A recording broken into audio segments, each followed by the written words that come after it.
Muy buenas noches, comenzamos Conectado Entrevistas, acá de San Nicolás de los Arroyos, Buenos Aires, Argentina. Y bueno, como venimos anunciando, en esta noche vamos a estar con Víctor, lo vamos a conocer un poco más, hasta donde podamos charlar con él en estos 40, 50 minutos. Así que él nos está esperando y bueno, le damos la bienvenida a Víctor desde ya. Muchas gracias, Víctor, buenas noches. Buenas noches, un saludo para ti y para todos los que están conectados y escuchando esta transmisión. Bueno, gracias, Víctor, por su tiempo. Y bueno, qué lindo poder tenerlo después de un buen trecho que queríamos hacer la entrevista. Pero bueno, esta noche se dio la oportunidad y podemos compartir y conversar un poco a través de Conectado Entrevista. Le quisiera hacer en primer lugar la pregunta de rigor, ¿no? Nombre y apellido correcto. El apellido proveniente de dónde, porque me llamó el apellido la atención. ¿Dónde nació? Y si quiere decirnos su edad. Mi nombre es Víctor, mi apellido es Chirico, que viene de Italia. Tenemos la ciudadanía italiana con mi familia que nos ha permitido poder movernos más libremente por el mundo. Hace 25 años que estamos en el campo misionero, hoy tengo Ajá. 60 años y tenemos con mi esposa Belki una hija de 16, se llama Sahara, igual que el desierto, que es donde conocí a mi señora. Ah, mirá. Cuéntenos, yo le puse en los comentarios que, bueno, usted se congrega, tiene dos iglesias, una iglesia República Dominicana y una acá en Argentina. Díganos el por qué, la razón. Su esposa es de por allá, por lo que veo. Sí, yo soy de una iglesia que está en el cono del Gran Rosario. La ciudad se llama Ah, Capitán Bermúdez, en honor al sí. capitán que acompañó a San Martín en la batalla. Y mi señora es de la República Dominicana, de la IBI, Iglesia Bautista Internacional. Impresionante. Bueno, le pregunto, comento, coméntenos, ¿cómo fue que llegás? Una de las preguntas que le hacemos a los entrevistados para conocerlo un poco, ¿cómo es que llegó a concretar este matrimonio, esta unidad, unidad de amor que tiene con su esposa? ¿Cómo la conoció? Yo fui destinado primero como obrero a un país de África, se llama Guinea, Ajá. y bueno, allí, por las cosas que todos conocemos, estuve casi 2 meses en prisión y fui expulsado del país. La base de nuestra misión estaba en España y desde España había dos posibilidades: volver a la zona de Rosario a descansar y a volver a recomenzar todo, o quedarnos en España esperando un nuevo destino. Los pastores de mi iglesia en la zona de Rosario me dijeron que sería oportuno, ya que la iglesia estaba entendiendo el llamado y estaba tan movida por nuestra misión, quedarnos en misiones, y ahí salió la oportunidad de ir a dirigir una selección de una nación que está en el refugio, el Sáhara Occidental, en el norte de Ujú. África, y fui con esa intención. Yo soy técnico de fútbol y una vez que estaba allí conocí un grupo de, según las autoridades musulmanas, un grupo de cooperantes internacionales, profesionales de la República Dominicana, pero claro, eran misioneros encubiertos. Tú sabes que en esos países no se puede entrar como misioneros. Así que ahí conocí a la líder de ese equipo, eran 5 dominicanos, y conocí a la líder en un estado de gravedad, tenía una deshidratación del desierto, se llama. Y las autoridades Mm. le habían ido a pedir que se vuelva, porque ahí teníamos avión una sola vez por semana, los días martes. Y si ella dejaba pasar el avión de ese martes, según las autoridades, no iba a llegar a la semana próxima. La deshidratación del desierto es una enfermedad bastante clásica que le da a los extranjeros y que realmente no hay cómo pararla ni con dieta, ni con carbono, ni con medicamentos. Así que Belki en ese momento le dijo que se iba a quedar, porque si ella como líder salía, tenían que salir todos, el médico, la odontóloga, todo, Claro. y que ella amaba a ese pueblo como alguien la había amado a ella, y que ella estaba dispuesta a dar la vida por ese pueblo que amaba como alguien la había dado por ella. Así que ahí yo Wow. descubrí que era una misionera y bueno, entre mí dije, esta morena no se me va a escapar. Qué, qué bárbaro. Víctor, yo percibo así a la distancia que usted uno está lleno de experiencia, de aventuras en el Señor, por supuesto, que no va a poder contarnos tantas cosas a través de este medio en esta hora que vamos a estar conversando un ratito, pero por lo menos que nos pueda enriquecer un poco en ese aspecto. Pero quiero, antes de seguir preguntándole otras cosas, que nos cuente cómo fue usted se convirtió a Cristo, cómo fue su conocer al Señor, porque todo empezó, está Yo sirviendo hoy nací al Señor, pero... en un hogar cristiano. Papá llegó a Ajá, ser el pastor de la iglesia que después me envió, pero cuando tenía 12 años vino un ajá, pastor a predicar a nuestra iglesia a la zona de Buenos Aires. Siempre recuerdo su nombre porque es el pastor Vaso, como se puede decir un vaso. ujú. Y bueno, y él fue el encargado de darme convicción de pecado, siempre digo yo que más que nacer de nuevo, ese día yo entendí que todos hemos pecado y estamos destituidos de la gloria de Dios y que nuestro pecado nos aleja de Él. Y ese día entendí cuál era la única manera de volver a acercarnos a Él a través del sacrificio de Cristo, reconociendo no solo que Él murió y estuvo bien muerto, como yo digo ahora cuando compartimos, sino que resucitó al tercer día. Así que si Él venció la muerte, tranquilamente puede en nosotros vencer eh, nuestro pecado. Y de ese día también empecé a tener otro tipo de compromiso, acompañaba a un misionero a las cárceles de Rosario, salía Mira, a evangelizar por los pueblos, bueno, empezó ahí, digamos, un recorrido que fue bastante largo, porque yo salí con 30 y pico de años a las misiones. Por eso conocí a mi señora de grande y tuvimos una sola hija. qué bárbaro. Y su llamado a la obra misionera, específicamente, acá quiero preguntarle, ¿qué textos Dios usó? ¿Qué circunstancias? ¿Se acuerda la fecha, el momento, alguna No me reunión acuerdo especial? para nada porque tuve No. que depender de mi madre y de la maestra de la escuela dominical, porque dice que lo hice en un campamento cuando tenía 7 años. A nosotros nos daban muchas historias en las escuelas dominicales de misioneros. Y Ajá, dicen que yo tenía 7 años, o sea, mucho antes de convertirme. Yo ajá, tuve un llamado y un compromiso a las misiones. Específicamente nos hablaban del Hospital Bautista de Lambaréné en Gabón. Y dicen que yo estaba muy entusiasmado con esa historia y siempre de chiquito decía que quería ir al África. mirá. Mirá. Y el tema de su profesión que usted contó que esa era parte de una de las preguntas que tenía que hacerle, quería hacerle. ¿Cómo utiliza su profesión? ¿Cómo fue que utilizó esta profesión de ser director técnico para llevar el mensaje también? ¿Cómo fue que enganchó todo esto? En realidad fue un poco como sin querer, ¿no? Como todas las cosas que por ahí hace el Señor, de las cuales no podemos decir que es nuestra capacidad, nuestra sabiduría o nuestros planes y proyectos. Yo muchas veces me río cuando decimos nuestros planes y proyectos porque realmente, como dice la palabra, Él tiene planes para nosotros más altos de los que nosotros tenemos para nosotros mismos, ¿no? Y como dice también la palabra, Él tiene ya preparada de antemano obras Mm, para nosotros, para que nosotros andemos en ellas. Esto es grandioso. O sea, Él preparó obras para que nosotros ya nos tenía en cuenta, para que nosotros andemos en ellas. Y eso del fútbol que tú me preguntas ha sido una de ellas, porque en un tiempo que yo jugaba al fútbol, eh, llegó un momento que me di cuenta que no iba a dar para más la situación, había gente muy superior a mí a la hora de los contratos, así que empecé a jugar por el campo.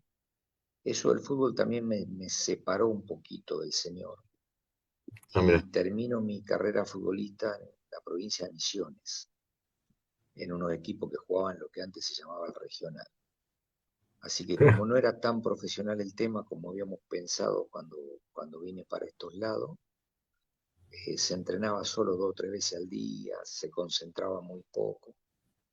Un tío mío, que era misionero acá en Misiones, había sido Ajá. pastor de mi iglesia, me invitó a que vaya a vivir con ellos y que desde la casa de ellos vaya a entrenar, eran unos 100 kilómetros. Así que ahí me volví a tomar del Señor, volví a tomar el llamado misionero, y en mi último año como jugador pasó algo triste en el club con algunas autoridades y el técnico, una autoridad murió, un accidente, y nos pidieron Mm. que me haga cargo del equipo de fútbol.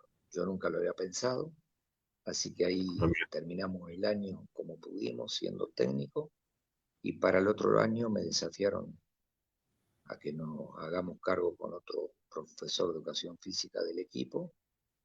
Logramos el ascenso que tanto el club quería, y ahí ya el Señor me estaba formando. Después de eso salí a Guinea a trabajar en una escuela, y bueno, se cortaba el sostén que venía de España por problemas entre Guinea y España, problemas bilaterales que existen hasta el día de hoy. En ese país, el presidente hace 52 años que está en el poder, Obiang Nguema se llama, es presidente hasta el día de hoy. Para darle una idea a la gente, entró al poder haciéndole un golpe de Estado a su tío Macías, al que tuvo que matar. Así que ese es en el país en el que yo estaba. Presidente que había entrado matando a su tío. Él fue el que me metió preso y el que Oh, después de casi 2 largos meses me, me expulsó del país. Pero cuando se rompen las relaciones bilaterales, salimos a buscar trabajo con los otros integrantes del grupo misionero, con nuestros mm, currículos.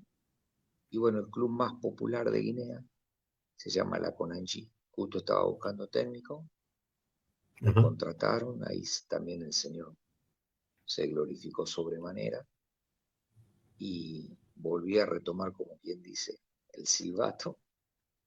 Y bueno, y desde ahí ya no paré más. Después de ahí ya me empecé a formar, a coger títulos, hice algo del Barcelona, hice algo de la Liga de Estados Unidos, me recibí de técnico FIFA, dirigimos equipos de primera división, trabajé en la selección nacional de la República Islámica de Mauritania, coordinando todas las academias. Y bueno, todo lo que el Señor tenía provisto y que yo nunca había pensado. Pregunta también, ¿sabe hablar algo de idioma árabe? Cuando llegamos allí, eh, la gente que estaba con el fútbol me orientó a que en vez de estudiar árabe, me incline por el francés, porque los jugadores Ok, venían de distintos países y de distintas tribus, y el idioma que los juntaba era el francés, el idioma que los unía. La que se ya. dedicó ahí hay un dialecto árabe, ¿no? Como en todos los países, un dialecto. Pero la que se dedicó al dialecto árabe fue mi señora, que lo habla y lo mantiene todavía. Y bueno, nuestra niña nació allí y también lo hablaba, jugaba en ese idioma, pese a que la escuela en su preescolar y en su primer año la hizo en francés. Cuenten un poco también, Víctor, acerca de esto de salir como misionero y irse del país, ir a lugares donde no es muy popular el evangelio. Hay mucha, de parte de la iglesia, digo, ¿se necesitarían muchos más obreros por esos lados? Bueno, la palabra nos manda a ir por todo el mundo, y Pablo lo aclara diciendo Mm, mayormente donde no hay fundamento.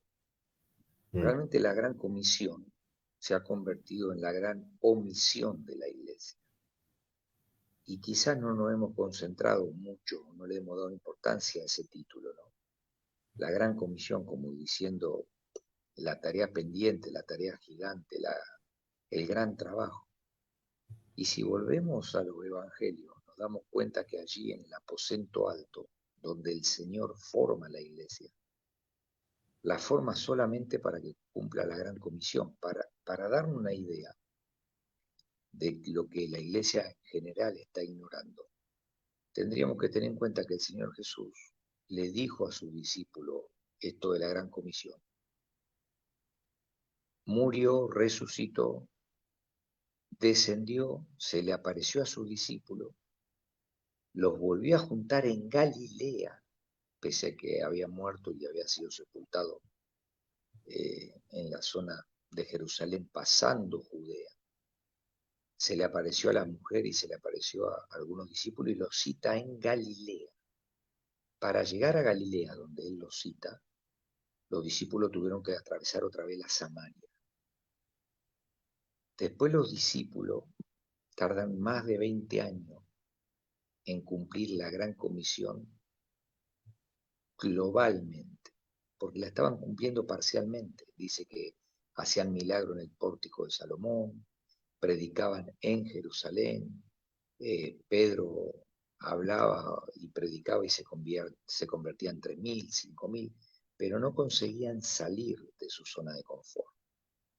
Lo lograron recién hacer cuando Pedro visita a Cornelio y cuando Pablo, el, el apóstol abortivo, finalmente cruza mucho más allá de la Samaria y empieza lo que es lo último, la tierra.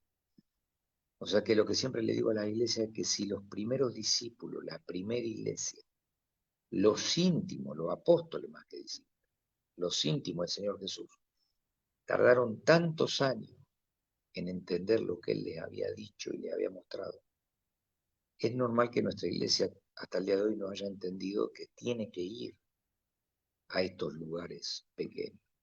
Realmente si hoy te dicen que el Señor viene, a nadie nos asombraría, están todos los síntomas, guerra, rumores de guerra, peste uno contra otro, apostasía, falsos profetas, está todo para que el Señor venga. Lo único que falta es que este evangelio sea predicado hasta el fin del mundo, entonces vendrá el fin. Es lo único que falta. Y bueno, ahí viene la responsabilidad de la iglesia que no que todavía no lo ha entendido, sino que no ha sabido interpretar las escrituras. Porque mira, yo te invito a que por un momento tú pienses en un ser querido más grande que ti, que haya partido. Imagínate que él antes de partir te dice, te pido una sola cosa. Por favor, David, cuida mi casa. Una cosa material, ¿no? Él muere, le hacen el velorio, pero por alguna situación se te aparece a los días y te dice, David, recuerda, solo te pido que cuides mi casa. ¿Verdad que nosotros lo haríamos, no? Por un padre, un abuelo, un tío. Bueno, eso es lo que hizo el Señor Jesús. Lo dijo antes de morir, murió, venció la muerte, se le apareció y le dijo, gran comisión.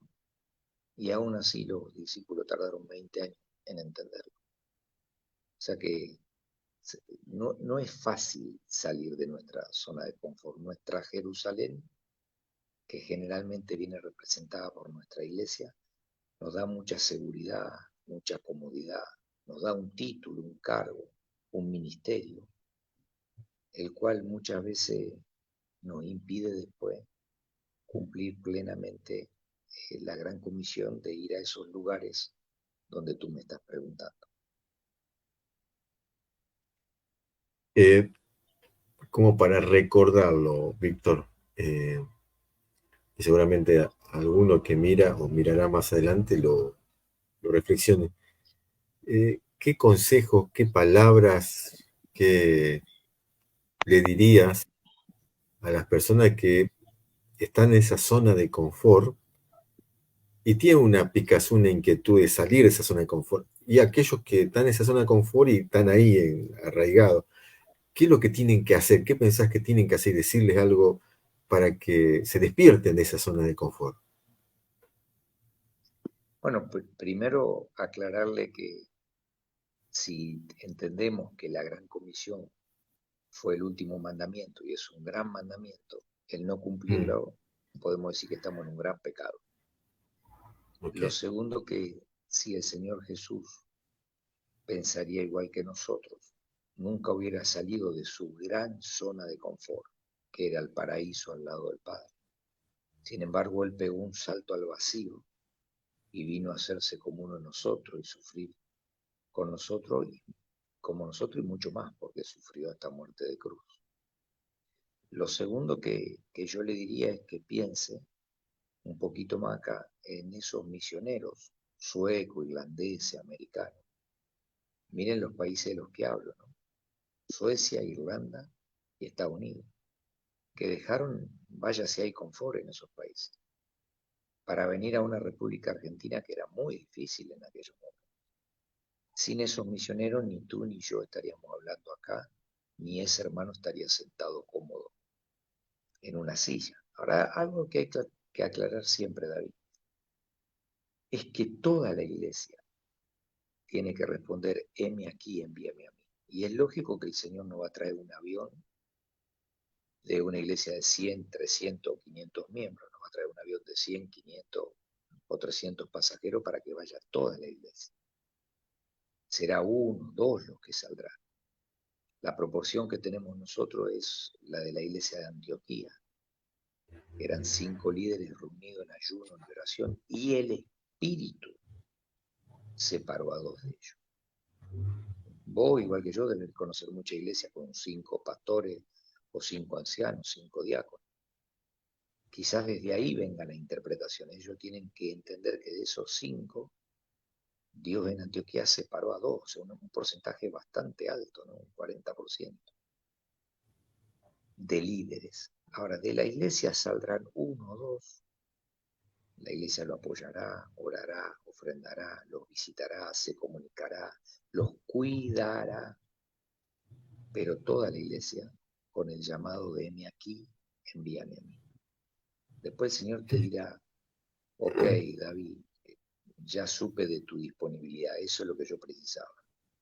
Ahora quédate ahí y desde ahí sigue con este programa, conectándonos y transmitiendo a la gente lo que tiene que saber. O, ok, pastor, eso es lo que precisaba yo, que tú me digas, heme aquí, envíame a mí. Sigue en esa iglesia, predica la gran comisión y ya van a salir nuevos jóvenes y se multiplicará. Mm. Me surgía otra pregunta mientras compartí un poco el testimonio de usted, Víctor, y me vino a la escena una historia bíblica de Hechos de los Apóstoles. Entre los 28 capítulos, el capítulo 8, si no mal recuerdo, habla de que empezó la persecución, y a través de esa persecución se empezó a desparramar la tierra para llevar la palabra. A veces pienso que, bueno, frente a la comodidad, frente a la zona de confort, Dios a veces permite cosas en la vida, en la familia, en el seno de la iglesia o en el seno del país, para movilizar también a su pueblo de la zona de confort. ¿Qué piensa de eso?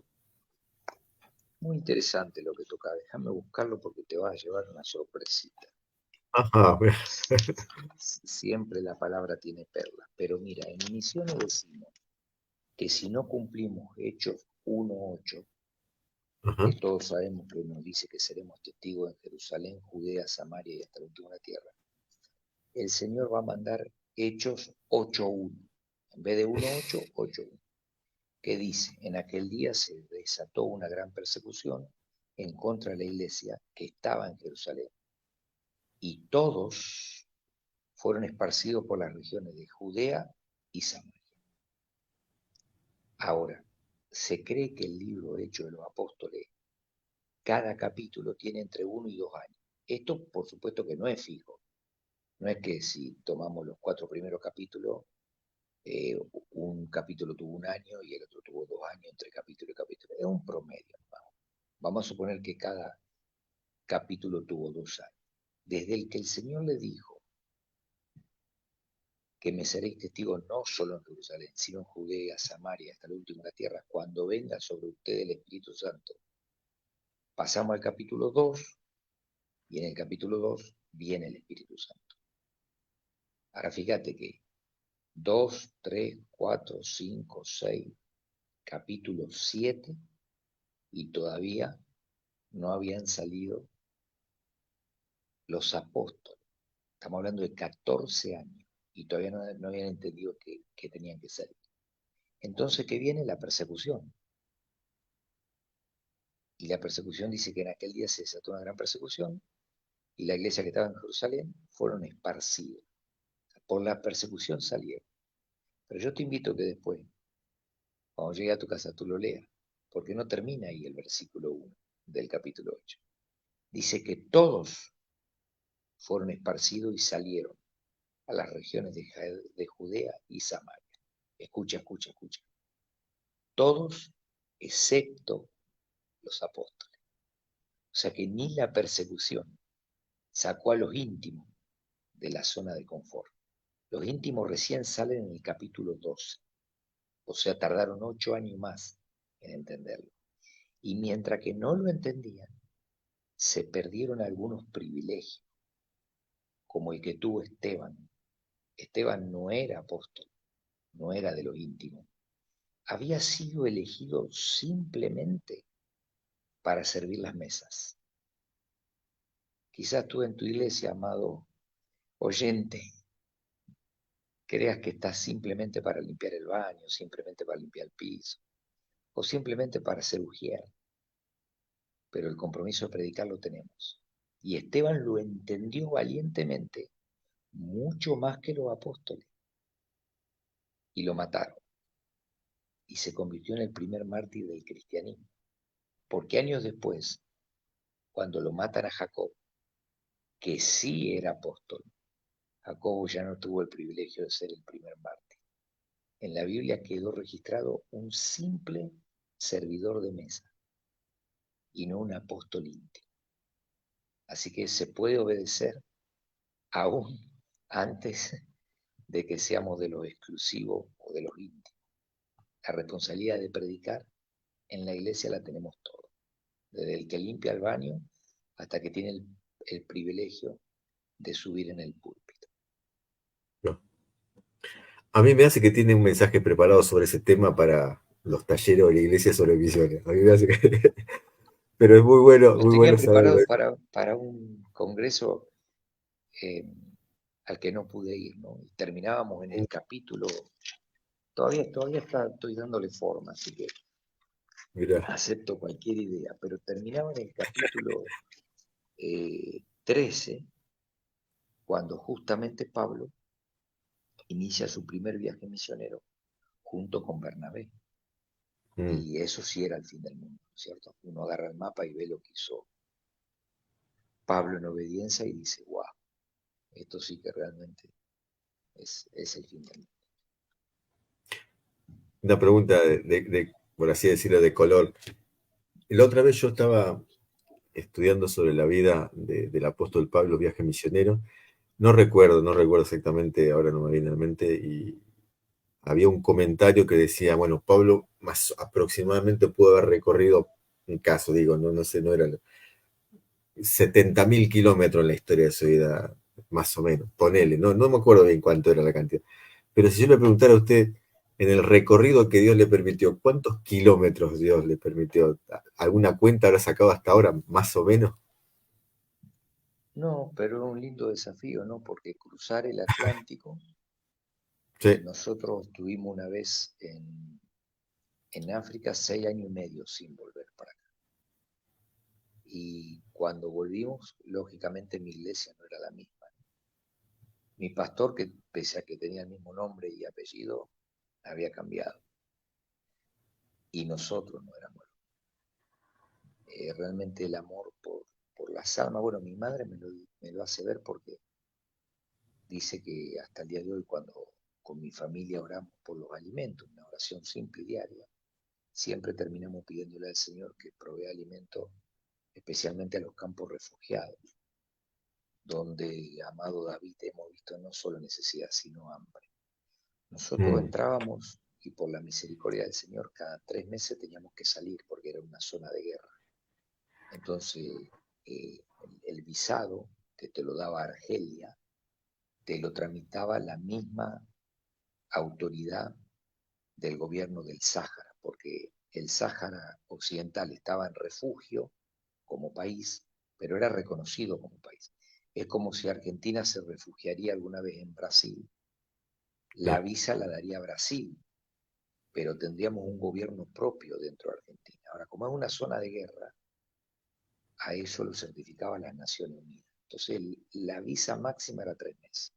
Yo creo que era el Señor en su sabiduría que permitía que cada 3 meses salgamos a renovar la visa y podamos, entre otras cosas, salir de esa zona de guerra, dormir en una cama, bañarnos con agua caliente, tener corriente eléctrica y cosas que en el campo refugiado no teníamos. Pero lo que siempre recordamos es que nosotros durante esos 3 meses comíamos lenteja, lenteja con huevo, un día lenteja con tomate, otro día lenteja con papa, otro día lenteja con cebolla, nunca con carne, pero siempre lenteja, lenteja, lenteja. Entonces la pregunta es, ¿qué estamos dispuestos a pagar por esos lugares que tú me dices que la iglesia tendría que motivarse a ir?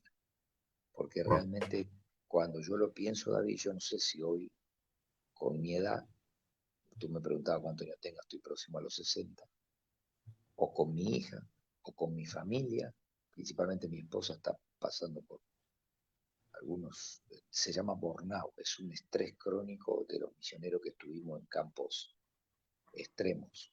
O sea, la Sí. misión también te deja tu marca, como la misión del Señor Jesús le dejó sus marcas, ¿no? O sea, la pregunta a esa gente que tú me dices cómo la motivaríamos es qué marcas le va a mostrar al Señor Jesús cuando venga y te diga, bien, buen obrero y fiel, sobre poco has sido fiel, sobre mucho te pondré.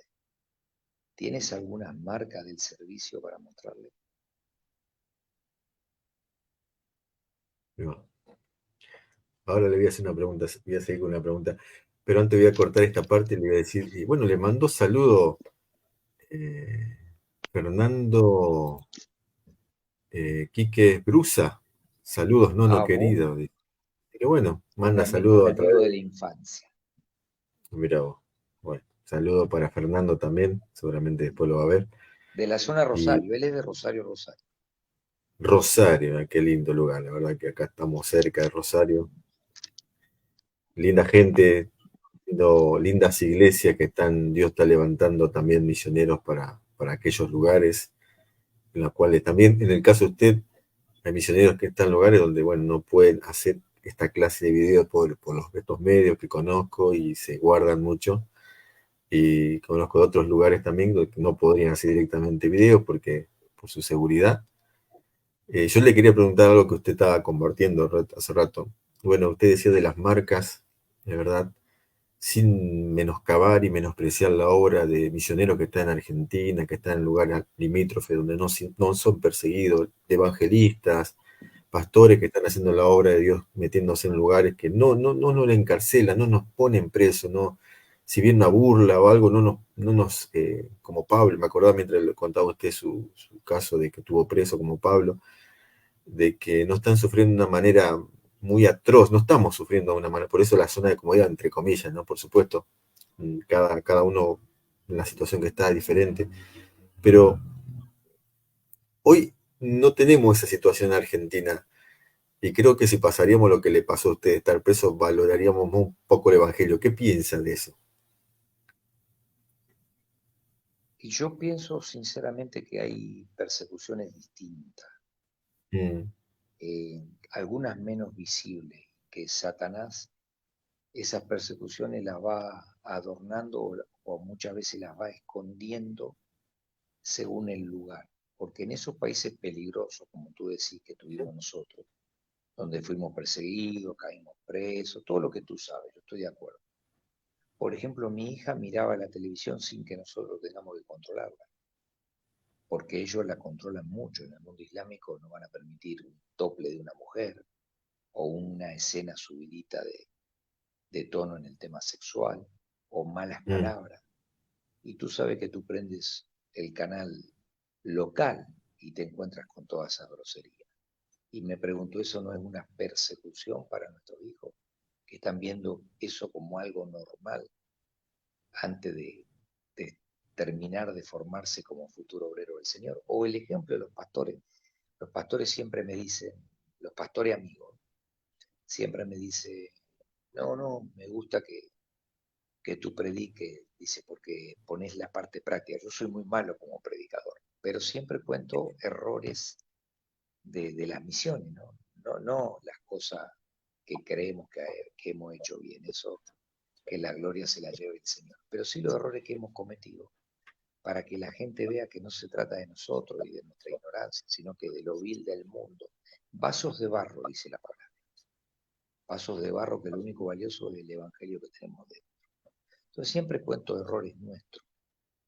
Y, y yo siempre le digo a los pastores, no, para mí ustedes son mis héroes, porque yo sé que en aquellos países, Mohamed, Said, Yusef, están buscando que yo me equivoque o que yo predique para expulsarme, meterme preso, quizás hasta matarme.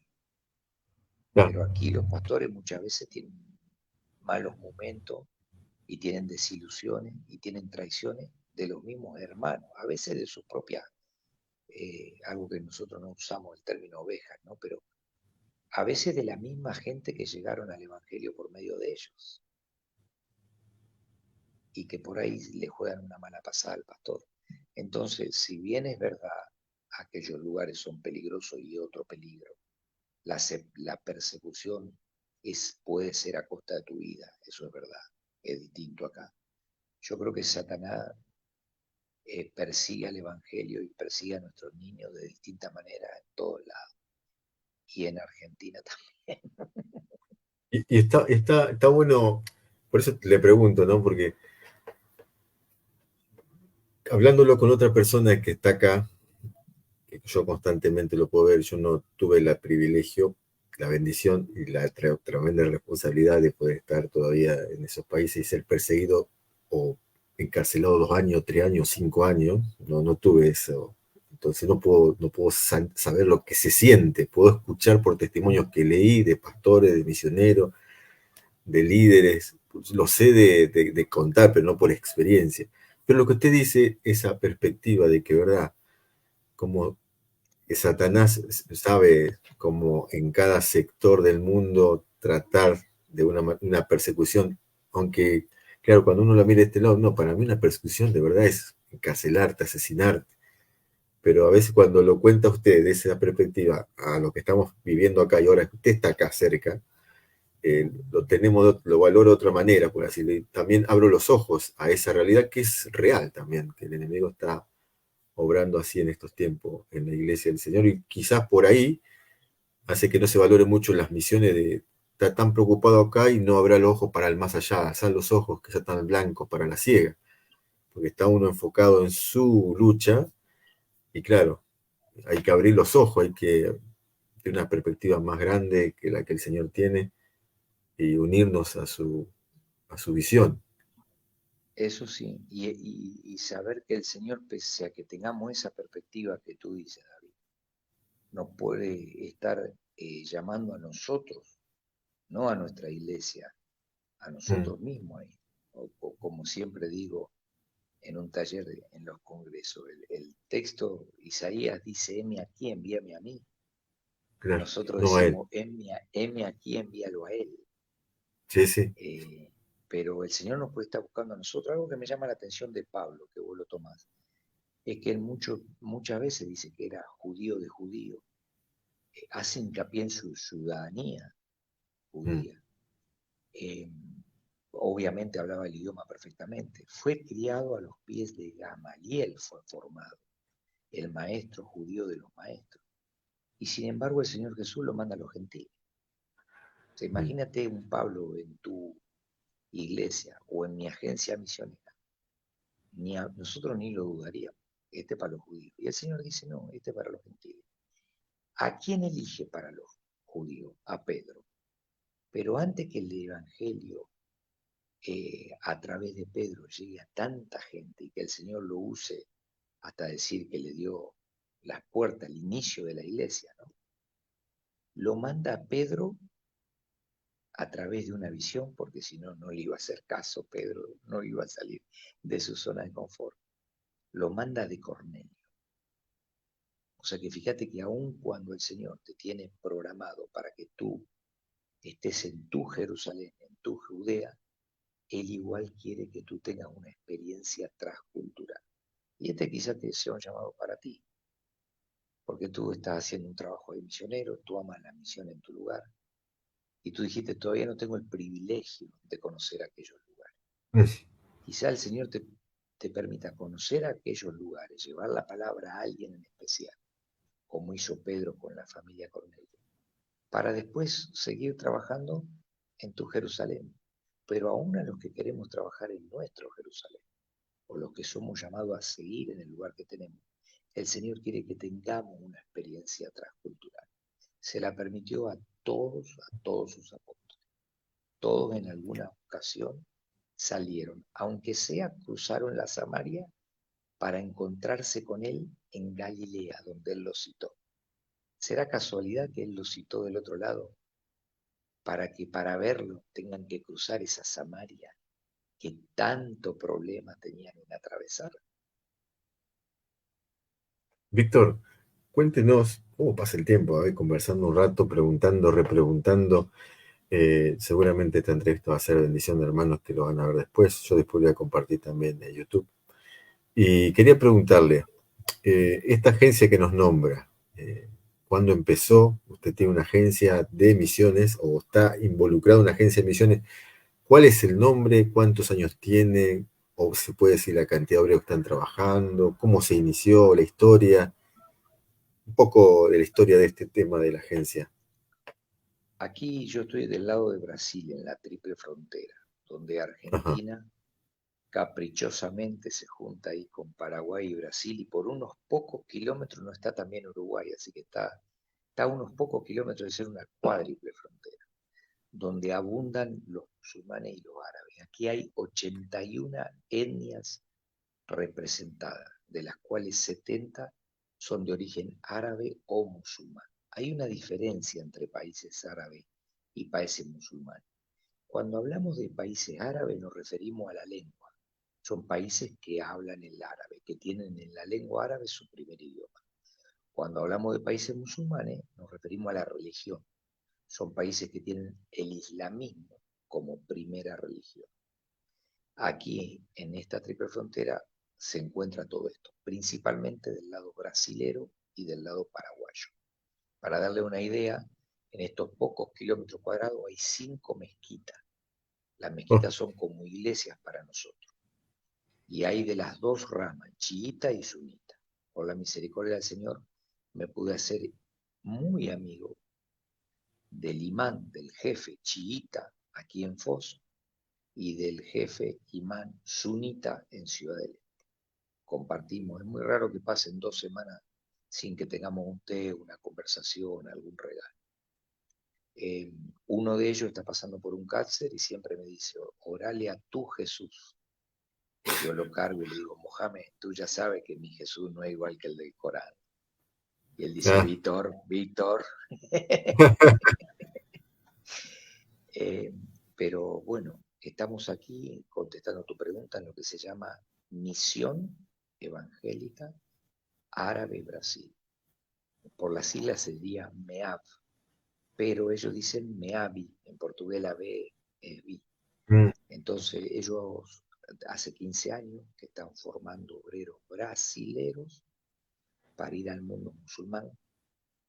Los obreros que vienen acá ya vienen con una base teológica que le pide su claro. iglesia y ya tienen aprobado un curso de misionología general. Vienen solo a especializarse en el mundo musulmán. Damos 7 materias específicas, una de ellas árabe, que son específicas al mundo musulmán. O sea, si tú vas a ir a las tribus o al conurbano o a un país hinduista o budista, este curso no te sirve. Este curso es solo para ir al mundo musulmán. La gente que viene ya tiene su enfoque, muchos ya tienen su país de destino, muchos ya tienen su fecha para ir. El Claro. 85% de los alumnos que pasaron por este instituto ya están en el campo. Vino la pandemia, le tuvimos que dar clases por Zoom a los alumnos que Mm, estaban acá, pero que no los podíamos juntar. Y el director del instituto nos desafió a mí y a mi señora a hacer paralelo un curso también online, pero en español. Nos dijo, busquen 5 alumnos como mínimo, 10 como máximo, entre los que conocen República Dominicana y los que conocen la zona de Rosario, y empiecen este curso. Bueno, el señor hizo de la suya, en el primer curso fuimos 40, el Wow, segundo año 50, y ya no era enviar solo brasileros desde Foz hasta el mundo musulmán, sino ya era de cualquier parte del mundo, latinos a cualquier parte del mundo. ¿Por qué te digo de cualquier parte del mundo, David? Porque tuvimos alumnos, por ejemplo, Matías, un chileno que está hasta el día de hoy en Rusia, en una ciudad musulmana. O sea que él se preparaba ya estando en el campo. Tenemos a Alex este año, un colombiano que está en Chad, África. Imagínate que wow, esa gente toma los cursos que son de 9 a 11 de la noche, para ellos son, en uno de los casos en Chad, de 1 a 3 de la mañana. En el caso claro. de Matías en Rusia, de 12 de la noche a 2 de la mañana. Así que el Señor se ha glorificado de manera grande porque nosotros no veníamos preparados para esto. Nosotros veníamos preparados para nuestra oportunidad enseñar la parte práctica a brasileros de manera presencial. Él tenía otros planes y ya llevamos con el MEAP latino, ya llevamos 5 años y para la gloria del Señor, de solo de la zona Rosario, ya hay 9 alumnos que pasaron por el MEAP que están sirviendo en el campo musulmán. Solo de la zona Rosario. Ustedes, Víctor, con su esposa y familia, están a tiempo completo como misioneros. Hoy por hoy también. ¿Cómo es parte de la iglesia local de Dominicana y de Rosario Bueno, o de esto, Argentina? esto es una linda pregunta para los matrimonios que se llaman mixto, que son de dos iglesias distintas y salen a de campo. Sí, En el caso mío, mi iglesia de Capitán Bermúdez me apoyó siempre en todo sentido, pero con la economía de la Argentina sabemos que cuando había que pasar lo que la iglesia con gran sacrificio ofrendaba en peso a dólar, se convertía en algo insignificante que solo el Señor era capaz de multiplicar como lo hizo en todos estos años. claro. Cuando me caso con Belki, el pastor Miguel Núñez de la República Dominicana eh, nos hizo una propuesta, yo creo que sabia del Señor, salomónica, diría mi madre.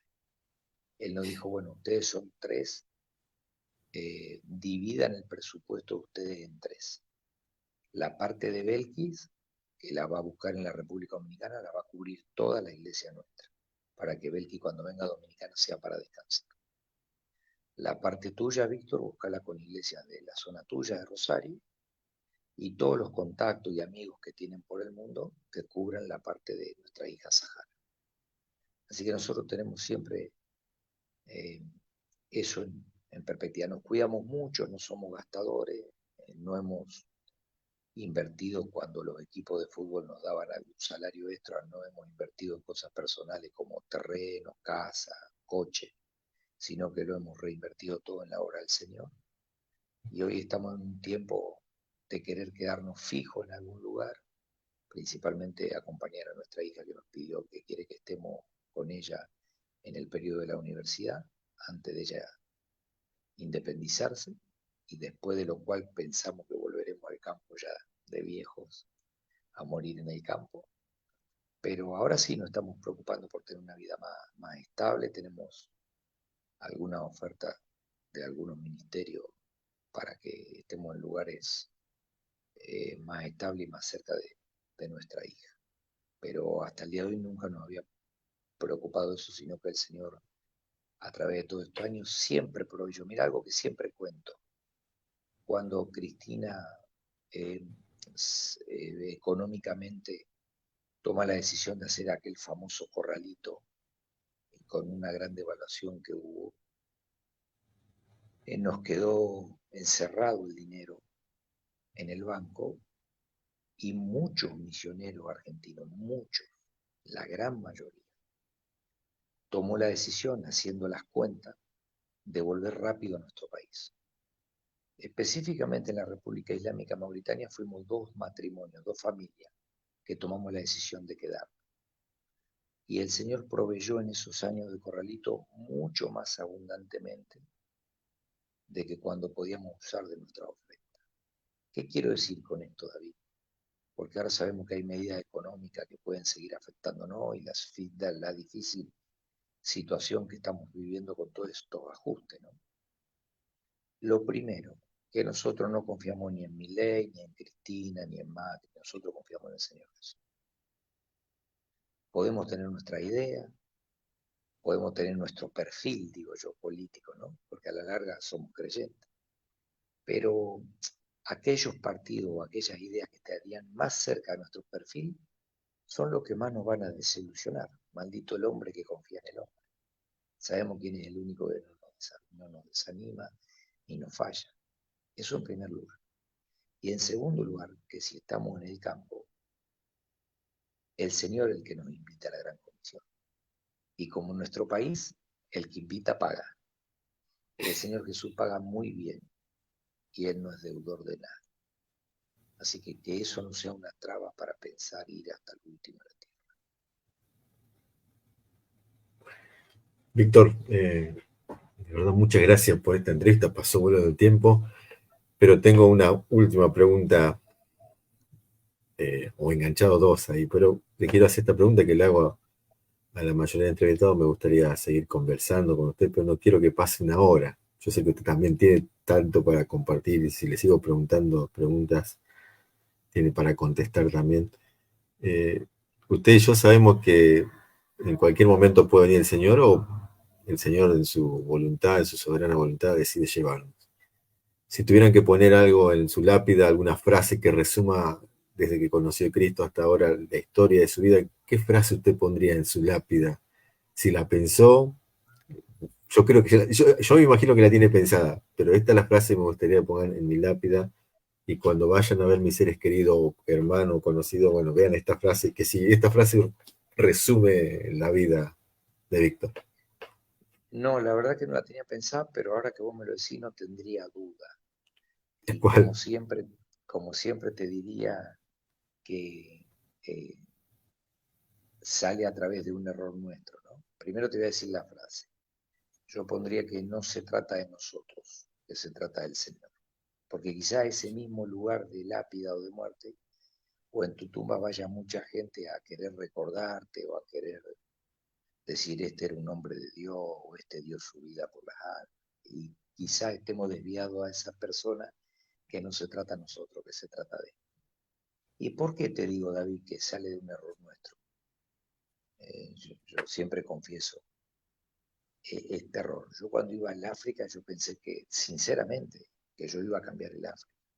Yo me Mm. preparé, me formé, hacía todos los cursos. Y no me di cuenta que el Señor en el África me iba a cambiar a mí. Y que en un lugar como la prisión fue cuando más entendí la libertad que tenemos en él.